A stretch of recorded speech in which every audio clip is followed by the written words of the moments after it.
I might walk around. I don't know. I wanted to say thanks for having me, man, and just enjoyed worshiping with you so much. And even when just Pastor Tiffany prayed over the choir and the thing at the beginning, when she said amen, I was like, amen, no, I'm done. Like, that was just, it's been good the whole time. It's been good the whole time. Yeah, so what an honor to be with you, and what an honor to realize that you've got 150 years of story going on. And I've got 42 personal years of story going on, and it's really awesome to think about the fact that it's not our story. It's the Father's story. Lighthouse for Life is honored to be with you. I appreciate Sister Patricia inviting me to come. And if you see Sister Frida bow her head, it's just she's not asleep. I asked her to pray for me. So just keep her, let her be. Before we do anything else, I just want to say a prayer. Because we want to make sure that we just stay, just like that song said, in order, in His order. Father God, I just thank you for who you are. I thank you that before time began, you knew that we would be together this day. And I thank you that it's not about us. Thank you that it's about you. And I thank you that you're just so good, and you're so kind, and you're so loving. I just pray, Father, truly, that the words of my mouth and the meditations of my heart would be acceptable in your sight, and that we would look unto you, the author and finisher of our faith, and not look anywhere else, because we'll be disappointed. Amen. Thank you for going to prayer with me. Man, so story, like, I'm kind of stuck personally on the theme of story right now in my life. Lighthouse for Life is growing, and we're a ministry that has less than 5 years of story, and over those years we've encountered many different folks, and we encountered you guys a little while ago in our story, and spending some time in prayer last night, and just one of the things that we most recently did with my team, as we're over at the office, we're trying to gather teammates, right? Like Lighthouse for Life is trying to hire some people, and we're trying to gather people together and see what different parts of the body would do different things in the ministry, just like you have different giftings expressed throughout the body here. And we wrote a timeline. We put a big piece of paper on the wall, and we did a timeline, and we wrote over here, like June 2014 was when the founder of Lighthouse for Life kind of got it going, kind of like the history that you shared of the 8 ladies in Boston, right? But what was really awesome about the time we were done telling each of our stories, we went around and said, when did you get here, how'd you get here? But the thing that was the best reminder to me about it when it was all said and done is somebody took a marker and went up and drew an arrow backwards. Because the story was going before we got there. And then they took another arrow and they drew it on this side and said the story will continue after we're gone. But what an honor to be able to be a part of God's story. And so I just want to leave a few thoughts with you this morning on the idea that God's story is amazing, and we need to let Him tell it. Lighthouse for Life is less than 5 years old, and we're a faith-based ministry that is trying to raise awareness about the realities of human trafficking. And we were founded by someone who, if she was telling her story, she wouldn't have told it that way. If I was telling my story, I would not have told it that I would be the leader of a nonprofit. Like, that in itself proves we're a faith-based ministry, because I came from a teaching background. I spent a lot of time coaching basketball and being with little children. But man, think about how great it is that we aren't storytellers. And think about how at the very beginning of time, when God stepped out, the very first thing He said, I know Pastor Tiffany's probably put this in front of you, that in the Bible, the very first time things are mentioned is important. You got to pay attention to that first mention. And what's the very first words that God recorded for us in the Bible? Let there be light. Wouldn't it be amazing to just stop and dwell on how the story started for us? It wasn't once upon a time. It wasn't in a land far ago. It wasn't no cell crawling up out of the slum. It was the Heavenly Father stepping out into space and saying, it's ready. I'm ready to meet my kids. Let there be light. And it's amazing to me, because let there be light is all I need to know about it. If the story said, let there be light, the end, I would still know everything I need to know about my Father. And the reason that I say that is because trying to talk about human trafficking is like trying to bring light to a topic that nobody wants to look at. And And trying to bring light to a topic that nobody wants to look at isn't always easy. You know, the gospel isn't easy.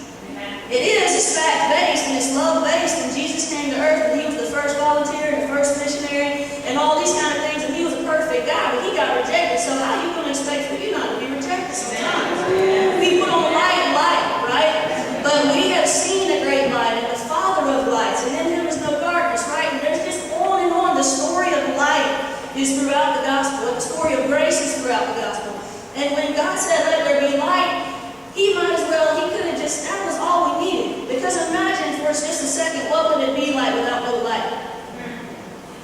I wouldn't know who I really am. All I would know is the story that I would tell myself. And if you can't relate to what I'm talking about the story I'm telling myself, be up here and be speaking and see somebody on their phone and try not to tell yourself that they're texting because they're bored. You see what I'm saying? Like, everywhere you go and every time you're doing anything in life, you got a friend and you call in and you leave them a message and you say, hey, call me back, and they don't call you back. You're telling yourself a story about why they didn't call you back. They're mad, they got another friend, they got blah, blah, blah. We're all the time telling ourselves stories. We tell our children stories, and by faith, they take what we say. And you got to be a good steward of kids because they just take what you say. And God said that he wants us to accept his story like a kid, with faith like a child. And when you get up and you sing a song that's just saying God's grace over and over and over again, somebody might look at that and be like, that's too simple.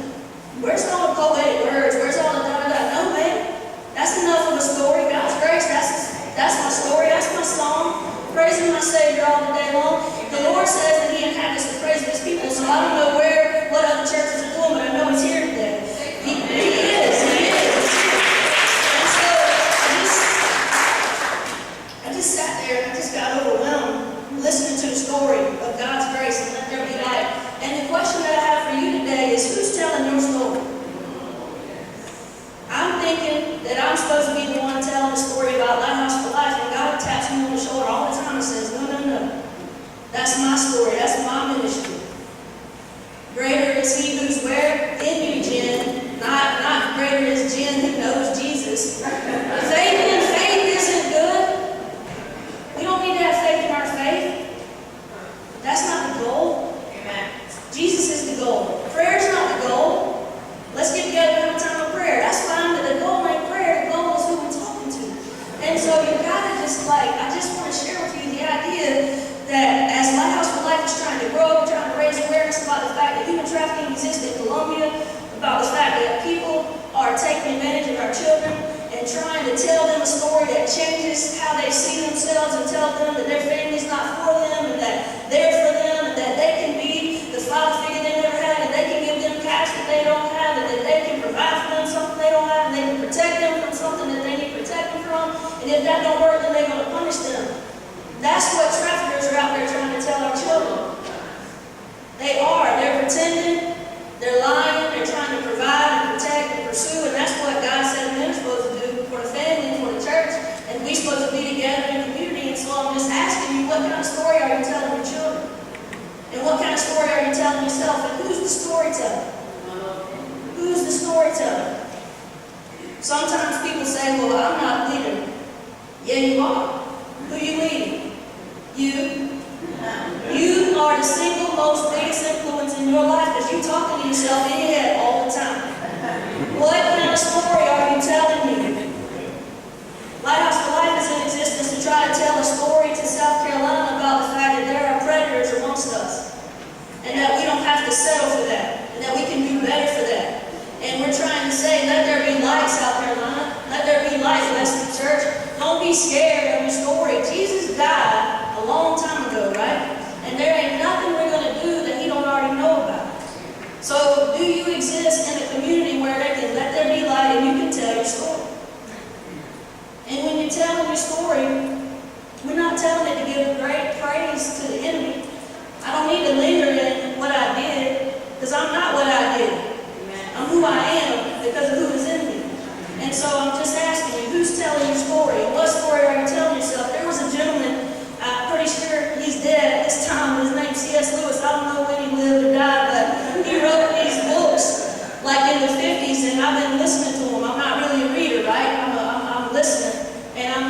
these stories, and he wrote 7 books about the Chronicles of Narnia. And there's a lion character in there named Aslan. And I'm listening to these stories, and in the 50s, C.S. Lewis was speaking to children through this character of this lion. And this lion had wounded this girl in one of these stories, and she's meeting with him, and she's scared to death because he's a lion. He don't look like a lamb or a horse or a friend. He looked like a lion, and he wounded her. And she's saying to him, "Why did you wound me?" And I bet you right now, if you think about it, you might be wondering, why is my story got a wound in it? Or what story have I wounded? And the lady's talking to Aslan the lion, and he says, "Yeah, it was me that wounded you, and I gave you 1 wound for every wound you gave somebody else." And she said, "Oh, I'm so sorry. Is there any other wounding that's going to happen to her because of what I did?"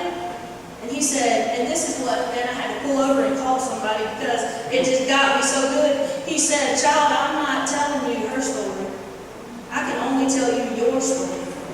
And so, man, if we could get a hold of that, if Lighthouse for Life could get a hold of that and not be worried about what this agency's doing and that agency's doing, it would give us freedom to operate in community and not competition. Yeah. You see how we need to apply this? We can apply this to the nonprofit world. We can apply this to the body of Christ and worship together and reconcile. And we can apply this to our own life and to our family. And if I'm not telling myself a made-up story about what I think you think about me, when you ain't thinking about me, you think about what I'm thinking about you. That's what it means. And so I'm just begging us, and I'm only sharing it with you because it's what he's sharing with me. And there ain't no need to share anything that you haven't already tried.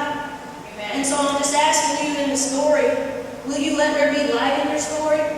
The enemy would have us hide from our own story, and he would tell us a false narrative. But when God said, "Let there be light," that means that he can handle everything. Everything. That's like being brave enough to wear an all-white suit. I am not that brave. But that's because it's just like, it's beautiful and it's pure.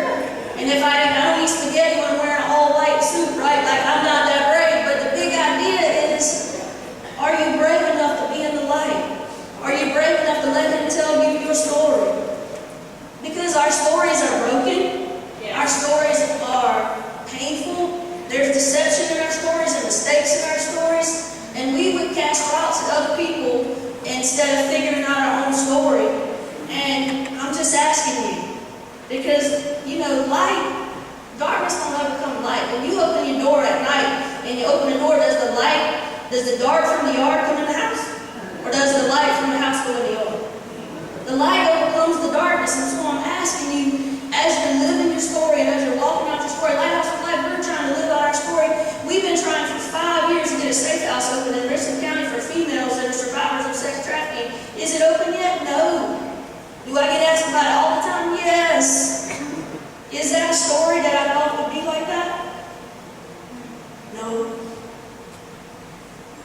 If you said to me 4 years ago, "Hey, you want to quit what you've been doing and do something you never knew how to do, and in 4 years it ain't going to be done," I wouldn't have done it. I'm not supposed to know the story, or else I wouldn't engage, I wouldn't turn the page. You're not supposed to know the story. I'm only supposed to know the day, and I'm only supposed to know the story writer, the storyteller. I want to tell you one other thing about your story. And the story that Satan tries to tell versus the story that the Savior tells.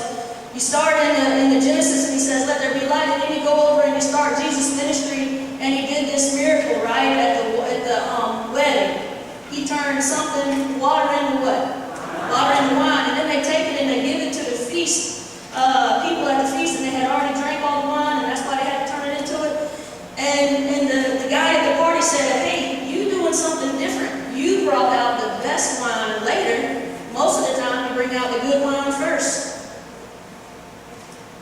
And I want to just tell you, this didn't come from my idea.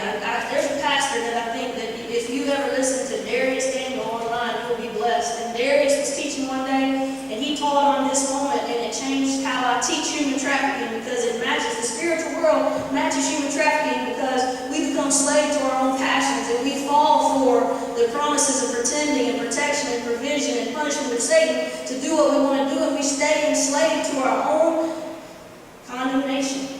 Because we're scared that somebody, if they know my story, they're not going to come hug me during past the peacetime anymore. I'm telling the truth. I've been wounded by friendly fire. I'm sure you have too. And I'm sure that I shot somebody with friendly fire, and that wasn't okay.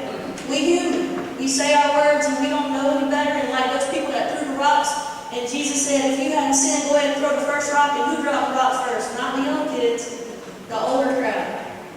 The older we go and the further we get and the more pages that turn in our story, the more we realize the need for grace. And the more we realize that the one who needs to order our steps is the storyteller, not the character in the story. The character in the story don't look out to the author and say, oh, no, no, no. That's not how it's going to end. They don't say that, but we try to. And we try to keep him from turning the page, and then he turns the page and we're like, where am I in this story now? We're not the storyteller. But in that particular instance, the good wine usually came first. Isn't that just like the enemy? And isn't that just like a trafficker? And isn't that just like me? If I'm too scared to let you know who I really am, my best foot comes first. Satan don't say, hey, I'm going to ruin your life. Satan don't say, I'm going to get you addicted to something. Satan don't say that this one little rendezvous is going to ruin your family. This little one thing you're going to look at on the screen is going to cause you addiction you never knew was even a thing. He don't tell that story. He says there's pleasure in sin for a season. Come and be with me. Yeah. Satan serves the good wine first. Yes, and humans that are scared of their own story, we serve the good wine first because we're scared that if we serve the real wine, you're not going to stay for a second course. But Jesus, in this example, proves that he serves really good wine on day one, but it's going to take all of eternity for us to learn and consume, because it's like I said, it gets sweeter as the day goes by. Human trafficking is people telling people a story. They're telling you your mom don't love you like I would. They're telling you, you know, you're only worth as much as your body is beautiful. They're telling you that, hey, if you want to make a quick catch, come with me. They're tricking people into running away from a good home because they paint a false story about something better. And so Lighthouse for Life, we're trying to stop that story. We're trying to say, let there be light, Columbia. Let there be light, South Carolina. Let there be light, Jim Thompson. I can't ask you to turn the light on in your house and I'm sitting in the dark. That ain't right. And so I just want to encourage you, man. Number one, do you have one person, aside from the Savior, that knows your story? Because the verse that says the truth will set you free means that you can't get free from something that nobody even knows you got. And you got to acknowledge a chain before you can try to look for the key that's going to unlock it. Yeah. Do you have one person? Your spouse, your pastor, your counselor, your best friend, I don't know who it is, but we need each other. I don't need to tell the whole wide world all my mistakes, but I got to have somewhere. That's right. Because the Lord chooses to minister through people. The Holy God chooses to do supernatural things through this body of flesh. What? That's crazy. But He does. And so I'm asking you, number one, are you known fully by anybody? Because if you're not fully loved. You only love as much as you fully know. If I got a glass half full of water right here and I ask you to fill it up with sweet tea, I ain't going to give it half a glass of tea. And it's going to be a watered down drink. I dump out the water and I say, here's all of me. Can I have all of you?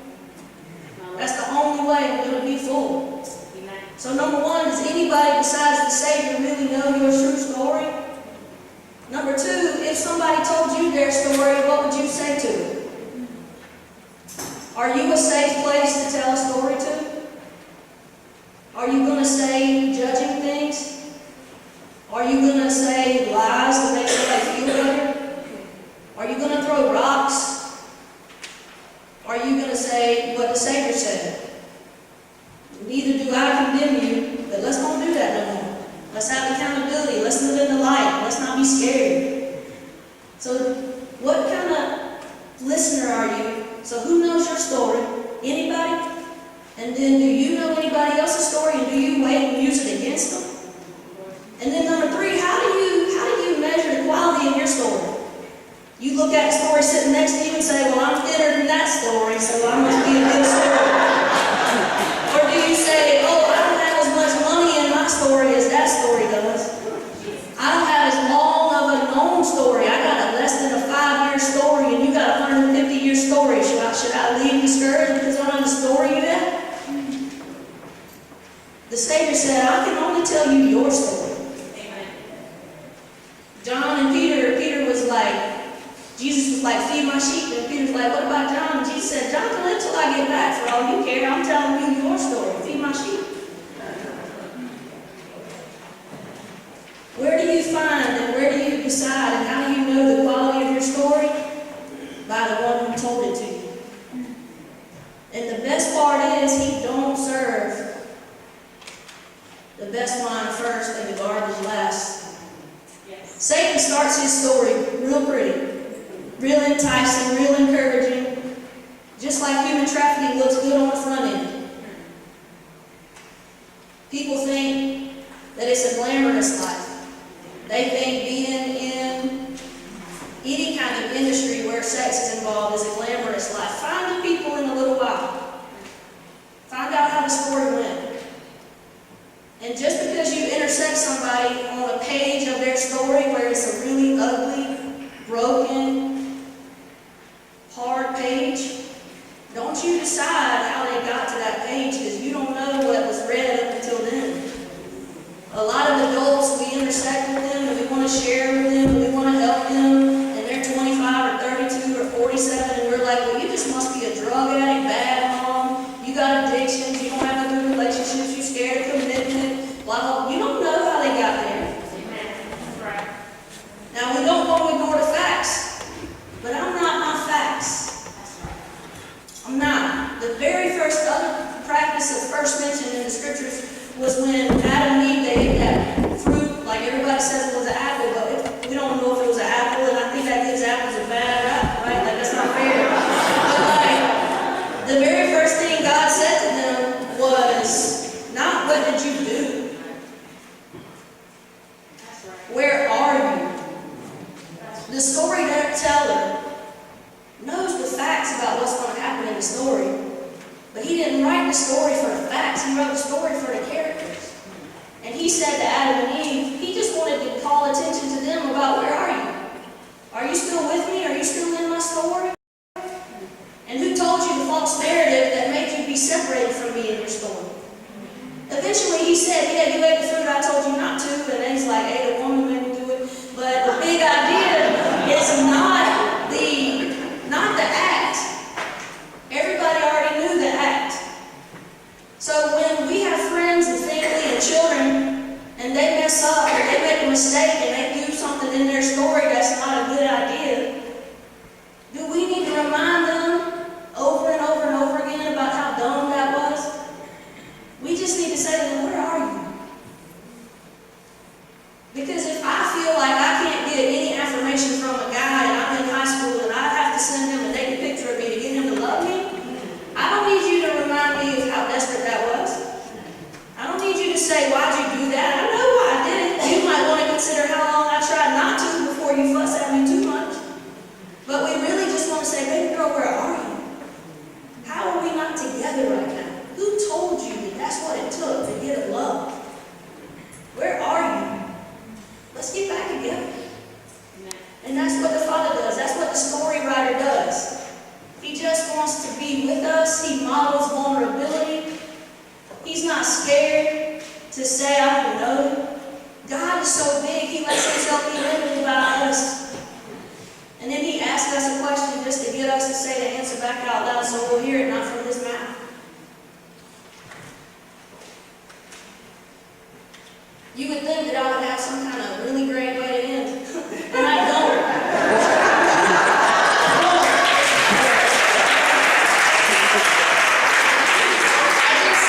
I just have the truth, and the truth is that we don't need to tell ourselves our story. Let go of the pen, put it down, sit back.